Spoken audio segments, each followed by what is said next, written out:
ಈ ದೇಶಕ್ಕೆ, ಅಖಂಡ ಭಾರತಕ್ಕೆ ಕಾನೂನಿನ ಉಸಿರನ್ನು ಕೊಟ್ಟವರು ಯಾರಾದರೂ ಇದ್ರೆ ಅದು ಡಾಕ್ಟರ್ ಬಾಬಾ ಸಾಹೇಬ್ ಅಂಬೇಡ್ಕರ್. ಇವತ್ತು ಎಲ್ಲ ಧರ್ಮದವರು ಉಸಿರಾಡಬೇಕಾದ್ರೆ, ಎಲ್ಲ ಧರ್ಮಗಳು ಇವತ್ತು ಜೀವಂತ ಇರಬೇಕಾದ್ರೆ ಭಾರತ ದೇಶದಲ್ಲಿ ಆ ಧರ್ಮಗಳಿಗೆ ಉಸಿರಾಗಿ ನಿಂತಂಥವು ಯಾವುದಾದ್ರೂ ಇದ್ರೆ ಅದು ಭಾರತದ ಸಂವಿಧಾನ, ಅದು ಡಾಕ್ಟರ್ ಬಾಬಾ ಸಾಹೇಬ್ ಅಂಬೇಡ್ಕರ್ ಅವರ ಸಂವಿಧಾನ. ಆತ್ಮೀಯರೇ, ಮೊನ್ನೆ ಈ ದೇಶದ ಬಿಜೆಪಿ ಸರ್ಕಾರ, ಈ ದೇಶದ ಪ್ರಧಾನಮಂತ್ರಿಗಳಾದಂಥ ನರೇಂದ್ರ ಮೋದಿ ಅವರು ವಕಫ್ ಕಾಯ್ದೆಗೆ ತಿದ್ದುಪಡಿಯನ್ನು ತಂದು ವಕಫ್ಗೆ ಇರ್ತಕ್ಕಂಥ ಆಸ್ತಿಗಳನ್ನ ಅತಿಕ್ರಮಣವನ್ನು ಮಾಡಿ ಸರ್ಕಾರಕ್ಕೆ ಸ್ವಾಧೀನಪಡಿಸಿಕೊಳ್ಳುವಂತ ಏನು ಕಾನೂನನ್ನು ತಂದಿರೋ, ಇದು ಜನತಂತ್ರ ವಿರೋಧಿ ಕಾನೂನು, ಸಂವಿಧಾನ ವಿರೋಧಿ ಕಾನೂನು ಅನ್ನುವಂಥದ್ದು ನಾವು ತಿಳ್ಕೋಬೇಕಾಗಿದೆ ಬಂಧುಗಳೇ. ಈ ಜನತಂತ್ರ ವಿರೋಧಿ ಕಾನೂನನ್ನು ನಾವು ಇವತ್ತು ಎಲ್ಲ ದಲಿತರು, ಅಲ್ಪಸಂಖ್ಯಾತರು, ಹಿಂದುಳಿದ ವರ್ಗಗಳು ಧಿಕ್ಕರಿಸಬೇಕಾಗಿದೆ. ಇದು ವಕಫ್ ಅನ್ನೋದು ಅಲ್ಪಸಂಖ್ಯಾತರಿಗೆ ಅಷ್ಟೇ ಸಂಬಂಧಪಟ್ಟಂಥದ್ದಲ್ಲ.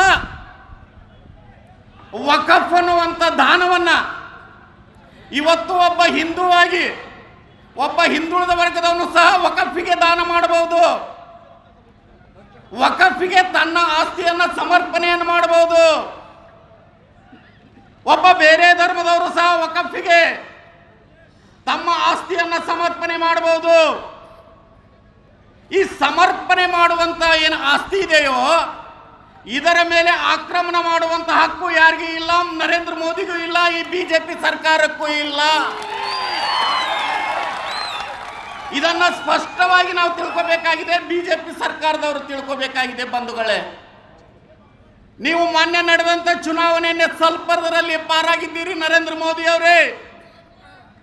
ನಿಮ್ಮ ಸ್ಥಾನ ಪಲ್ಲಟ ಆಗ್ತಾ ಇತ್ತು. ಈ ದೇಶದ ಪ್ರಧಾನಮಂತ್ರಿಗಳು ನೀವು ಆಗ್ತಾ ಇದ್ದಿದ್ದಿಲ್ಲ. ಸ್ವಲ್ಪದರಲ್ಲಿಯೇ ನಿಮ್ಮ ಬಹುಮತ ಬಂದು ಸಹ ಸರ್ಕಾರವನ್ನು ಉಳಿಸ್ಕೊಂಡಿದ್ದೀರಾ. ಆದರೂ ಕೂಡ ನೀವು ಬಿಜೆಪಿ ಸರ್ಕಾರ ದಲಿತ ವಿರೋಧಿ ಕಾನೂನನ್ನು ತರ್ತೀರಾ, ನೀವು ಮುಸಲ್ಮಾನ್ ವಿರೋಧಿ ಕಾನೂನನ್ನು ತರ್ತೀರಾ, ನೀವು ಹಿಂದುಳಿದ ವರ್ಗಗಳ ವಿರೋಧಿ ಕಾನೂನುಗಳನ್ನು ತರ್ತೀರಾ. ನೀವು ನಿಮ್ಮ ಈ ಕಾನೂನುಗಳನ್ನು ತರಲಿಕ್ಕೆ ಸಂವಿಧಾನ ಅವಕಾಶ ಕೊಡುವುದಿಲ್ಲ. ಡಾಕ್ಟರ್ ಬಾಬಾ ಸಾಹೇಬ್ ಅಂಬೇಡ್ಕರ್ ಸಂವಿಧಾನ ಇರೋವರಿಗೆ ಯಾವುದಕ್ಕೂ ಈ ದೇಶದಲ್ಲಿ ಅವಕಾಶ ಇಲ್ಲ ಬಂಧುಗಳೇ, ಯಾವುದಕ್ಕೂ ಅವಕಾಶವಿಲ್ಲ. ಆತ್ಮೀಯರೇ, ನಾವು ನೀವು ಎಲ್ಲರೂ ಸೇರಿ ಈ ಭಾರತ ದೇಶವನ್ನು ಕಟ್ಟಬೇಕಾಗಿದೆ. ಈ ಭಾರತದ ಐಕ್ಯತೆಯನ್ನು ಕಾಪಾಡಬೇಕಾಗಿದೆ.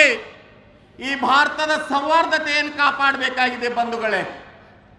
ಅದಕ್ಕಾಗಿ ಕಟ್ಟುತ್ತೇವ, ನಾವು ಕಟ್ಟುತ್ತೇವ, ಕಟ್ಟೆ ಕಟ್ಟುತ್ತೇವ, ಒಡೆದ ಮನಸ್ಸುಗಳ ಕಂಡ ಕನಸುಗಳ ಕಟ್ಟೆ ಕಟ್ಟುತ್ತೇವ. ನಾವು ಹಿಂದುಳಿದ ವರ್ಗಗಳು, ಅಲ್ಪಸಂಖ್ಯಾತರು, ದಲಿತರು ಭಾರತ ದೇಶದಲ್ಲಿರ್ತಕ್ಕಂಥ ಒಡೆದ ಮನಸ್ಸುಗಳನ್ನ ಕಟ್ತೇವೆ ಹೊರತಾಗಿ ನಾವು ಮನಸ್ಸನ್ನ ಒಡೆಯುವರಲ್ಲ, ನಾವು ಮನಸ್ಸನ್ನ ಬೇರ್ಪಡಿಸುವಂತ ಜನಾಂಗ ಅಲ್ಲ. ಈ ಮುಸಲ್ಮಾನರು, ಅಲ್ಪಸಂಖ್ಯಾತರು, ಹಿಂದುಳಿದ ವರ್ಗಗಳು, ದಲಿತರು ಈ ದೇಶದ ಮೂಲ ನಿವಾಸಿಗಳು. ನಾವು ಈ ದೇಶವನ್ನು ಕಟ್ಟಿದವರು ನಾವು ಬಂಧುಗಳೇ. ಅದಕ್ಕಾಗಿ ಆತ್ಮೀಯ ಬಂಧುಗಳೇ, ಸಾವಿರಾರು ಜನಸಂಖ್ಯೆಯಲ್ಲಿ ರ್ಯಾಲಿಯನ್ನು ಮಾಡಿಕೊಂಡು ಬಂದು ಈ ವಕಫ್ ಬಿಲ್ಲವನ್ನು ವಿರೋಧಿಸ್ತಿದ್ದಿರಲ್ಲ, ಇದು ಅಂತಿಂತ ಹೋರಾಟ ಅಲ್ಲ, ಇದು ನಮ್ಮ ಸ್ವಾಭಿಮಾನದ ಹೋರಾಟ, ಸ್ವಾಭಿಮಾನದ ಹೋರಾಟ ಬಂಧುಗಳೇ. ಅದಕ್ಕೆ ಸ್ವಾಭಿಮಾನ ಹೋರಾಟ ಅನ್ನೋರು ಬಂಧುಗಳೇ. ಆತ್ಮೀಯರೇ, ಮೊನ್ನೆ ನಮ್ಮ ಕರ್ನಾಟಕ ಸರ್ಕಾರದ ಮುಖ್ಯಮಂತ್ರಿಗಳು ಆದಂತ ಸನ್ಮಾನ್ಯ ಸಿದ್ದರಾಮಯ್ಯ ಸಾಹೇಬರು ಧಾರ್ಮಿಕವಾಗಿ ಹಿಂದುಳಿದಂತ ಅಲ್ಪಸಂಖ್ಯಾತ ಬಂಧುಗಳಿಗೆ 4% ಗುತ್ತಿಗೆಯಲ್ಲಿ ಮೀಸಲಾತಿ ಕೊಟ್ಟಾಗ ಬಿಜೆಪಿ ಅವ್ರನ್ನ ವಿರೋಧಿಸಿದ್ರ? ದಲಿತರ ಹಕ್ಕುಗಳನ್ನು ಮೊಟಕುಗೊಳಿಸ್ಬೇಕಂತ ನೀವು ಒತ್ತಾಯ ಮಾಡ್ತೀರಾ?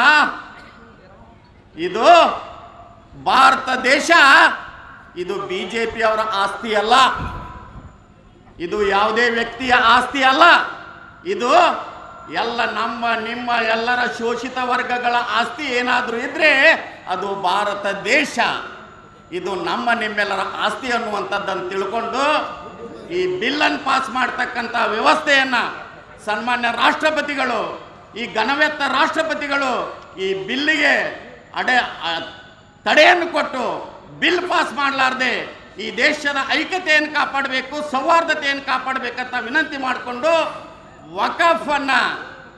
ವಕಫ್ ಕಾಯ್ದೆಯನ್ನು ಆದಷ್ಟು ಬೇಗ ಹಿಂಪಡಿಬೇಕು ಅನ್ನುವಂಥ ಮಾತನ್ನು ಈ ಸಂದರ್ಭದಲ್ಲಿ ಹೇಳಿ, ನನಗೆ ಮಾತಾಡಲಿಕ್ಕೆ ಅವಕಾಶ ಕೊಟ್ಟಂಥ ನನ್ನ ಸೀನಿಯರ್ ಆದಂಥ ಹತ್ನಿ ಸಾಹೇಬರು, ಭಾಳ ಚೆನ್ನಾಗಿ ಕನ್ನಡ ಮಾತಾಡುವಂಥ ವ್ಯಕ್ತಿ ಅವರು, ಅವರಿಗೆ ನಮ್ಮ ಅಬುಶಮ ಖಾಜಿ ಅವರಿಗೆ ಎಲ್ಲರಿಗೂ ವಂದಿಸ್ರಿ. ನಮ್ಮ ಜೀವನ ಕೊನೆ ಉಸಿರು ಇರುವ ತನಕ ಅಲ್ಪಸಂಖ್ಯಾತರು, ದಲಿತರು, ಹಿಂದುಳಿದ ವರ್ಗಗಳು ನಮ್ಮ ಜೀವನದ ಪ್ರಾಣ ಕೊನೆ ತನಕ ಇರೋ ತನಕ ಡಾಕ್ಟರ್ ಬಾಬಾ ಸಾಹೇಬ್ ಅಂಬೇಡ್ಕರ್ ಅವರನ್ನು, ಸಂವಿಧಾನವನ್ನು ಮರೆಯಬೇಡ್ರಿ ಅಂತ ತಮ್ಮಲ್ಲಿ ಕಳಕಳಿ ವಿನಂತಿ ಮಾಡಿಕೊಂಡು ನನ್ನ ಭಾಷಣಕ್ಕೆ ವಿದಾಯ ಹೇಳ್ತೇನೆ. ಜೈ ಭೀಮ್, ಜೈ ಭಾರತ್.